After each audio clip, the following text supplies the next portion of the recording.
So I'm having a chat with Sam Palladio. How are you?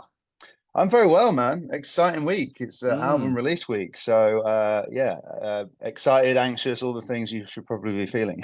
yeah, absolutely. And we'll get onto the album shortly. But after this interview, we'll play a single of yours called Meanwhile in London. Tell us about the single. Yeah, Meanwhile in London, it's actually the track that opens the album.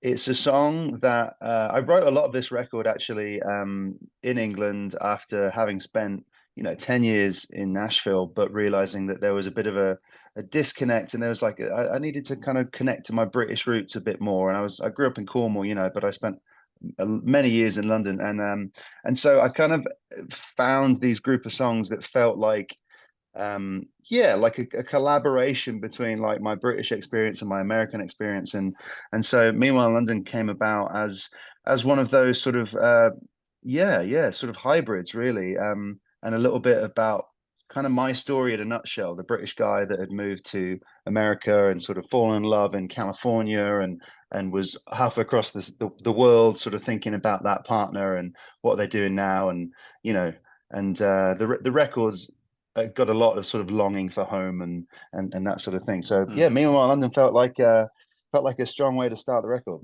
Yeah, absolutely. And that's coming off your debut record. Finally got round to releasing it. What can we Mhm. expect to hear here on the record? It's honestly, it's kind of my whole life in the making, in a sense of, yes, it is my debut record, and I've spent many years here in Nashville, but like I said, it needed to be me. I've played characters my whole life, as an actor, and so it's very revealing. It's very personal. I lost my mum actually in 2018, and that's obviously just been such a huge thing. So the record's dedicated to her.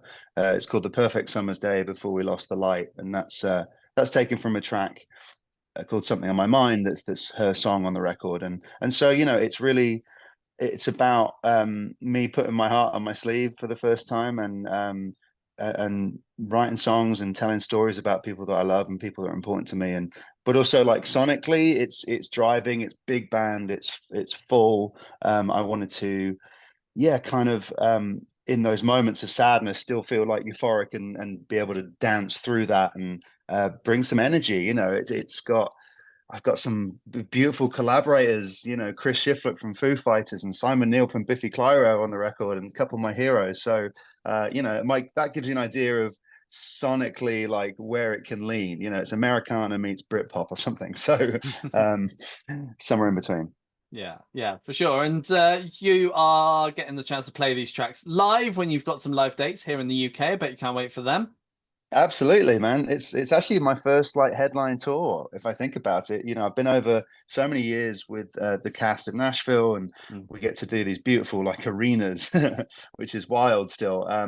But this is going back to basics in a good sense of hitting the little rock clubs, the places with history, starting from the ground up, because really this feels like almost a career reset in terms of the music side of things. And Yeah, I'm excited to kind of take it to those small groups of fans, to those, get the sweaty rock club thing going, and yeah, get this thing on the road. Mm, yeah, absolutely. And you've got a couple of dates in the US as well, but you're hoping to add some more dates in as well. Absolutely. This feels like the start of the tour, and I think you know, the album's going to have hopefully a long life. And so I didn't want to just do a handful of dates and then, okay, that's it. Album promo done. No, so for me, there's so many places that I want to hit still on the tour. More places in the UK for sure, but also go over to Europe and you know Germany and France, and hit all those spots. And I feel like it's a body of work that will allow me to do that. It's not just like a kind of single that's coming and going. It's okay, we're here. We've arrived at the start line. And yes, certainly US dates. I'm about to announce a Nashville show for October, which will be the sort of stateside album celebration. And then yeah, want to hit New York and LA and do the US side of things. But I really wanted to start in the UK. That felt important. It felt like that's where I don't know, the connection to the music comes from, and also yeah, those Nashville fans have been so supportive that it felt like I know I have an active fan base there. So like, let's start in the UK. Let's like hit a real nice run of dates, and then honestly see how it goes. Hopefully there's some demand and people start going, hey, come to here, come to here, come to here. So that's the Yeah. plan. Yeah, absolutely. And I'd like to talk about the writing side of things as well. So for you, how do tracks normally start off? Interesting. I think usually some scribblings. So definitely like it kind of varies. Sometimes I have like a list of titles. I'll just be, I'll be out somewhere and just a title for a song will pop into my head and I'll be like, I like that, and that gives a really sort of like great grounding base to bring into a songwriting session and say, hey, I've got this title for this song. It's, let's say it's called Meanwhile in London. And I think it's sort of about this, and then we build from there. Sometimes I'll have quite a lot written. I usually start with a chorus, honestly. So it will be either a title or what becomes, 8, 10 lines of chorus and a melody. Because I feel like I'm not as good at starting at a verse. It's like if I can get a hook down first, that gets me excited, and then that'll be something I'd share in a session, which hopefully then with some great collaborators, suddenly off we go, and we're into verse territory. We've got the bridge, and off we go. So yeah, it tends to be, I think that starting with some scribbles, and sometimes it's a melody line. It's something I've hummed or something I've sort of dreamt and woke up in the middle of the night and like sung into a phone or something. But yeah, usually it's words. It's words and a kind of hook. I'm not one of those guys that is a big shredder on the guitar and brings, hey, I've got this chord progression. I'm more so like lyric and melody and simplicity, I think, is what I've learned living in Nashville. So I don't need to come in with something super flashy. It can be like, just the start of an idea. Yeah, yeah, nice. And you're known as being an actor as well. You've mentioned Mhm. Nashville, and there's some other names of things that you've been in, but not too much has gone on recently, according to your IMDb page. Are you hoping to get some more acting jobs under the cards? Yeah, well, it's been great to really like focus on this album and this Mm, record.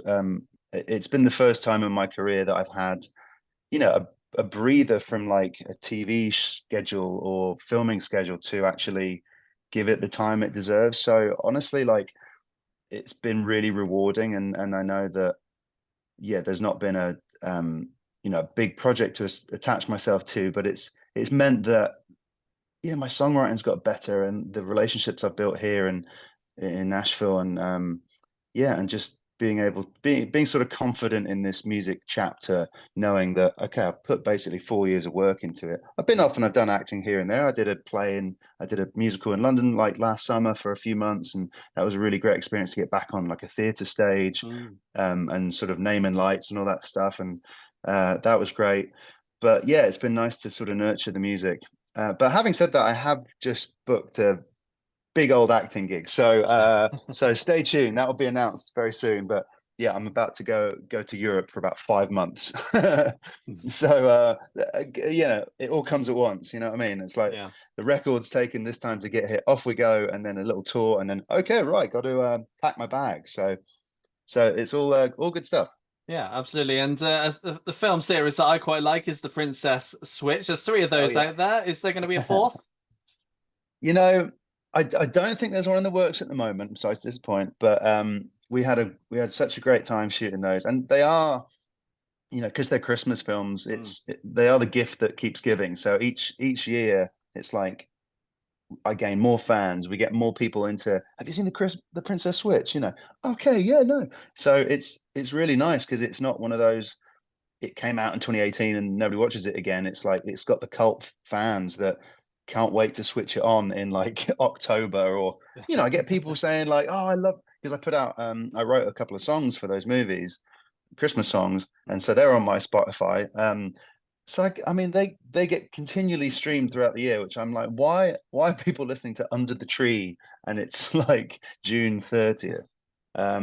But yeah, just that was a really great little chapter and time well spent, I think, because they have a little bit of a classic thing to them, you know. It's good old cheesy Christmas movies, but at the same time, the fan response was sort of beyond what any of us expected. So um, I think, you know, if there was a fourth, there's still some stories to explore. You know, I'd like to see my character have a twin turn up. I Mm. think that'd be very fun.